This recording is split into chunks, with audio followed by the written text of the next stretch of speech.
పార్టీలో మనిషి లక్ష్మిని డైవర్ట్ చేసి మిత్రకు మత్తు మందు కలిపిన జ్యూస్ ఇచ్చి గదిలోకి తీసుకుని వెళ్తుంది.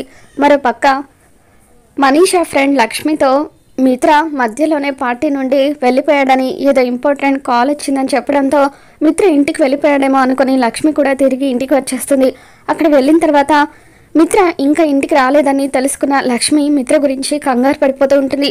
ఆ మనీషా ఒకవేళ ఏదైనా ప్లాన్ చేసి మిత్రని ఎక్కడికైనా తీసుకెళ్ళిపోయిందేమో అని చెప్పి లక్ష్మి భయపడిపోతూ, పెద్దమ్మ ఒకవేళ మిత్రకని ఆ మనీషాని ఎక్కడికైనా తీసుకెళ్ళిపోయి ఉంటుందా అని చెప్పి అంటూ ఉంటే, నా భయం కూడా అదేనే అని చెప్పి రాజేశ్వరి కూడా లక్ష్మితో అంటూ ఉంటుంది. మరోపక్క మనీషా మిత్రని గదిలోకి తీసుకువెళ్ళాక ఇక కొద్దిసేపటికి మిత్ర స్పృహలోకి వస్తాడు.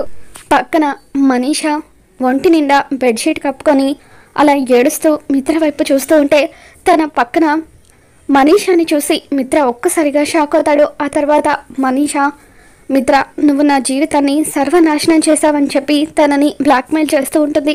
మరి రాబోతున్న ఎపిసోడ్లో మనీషాకి లక్ష్మి ఏ విధంగా బుద్ధి చెప్తుందో మళ్ళీ మన ఛానల్లో తెలుసుకుందాం. ఈ వీడియో మీకు నచ్చినట్లయితే లైక్ చేయండి.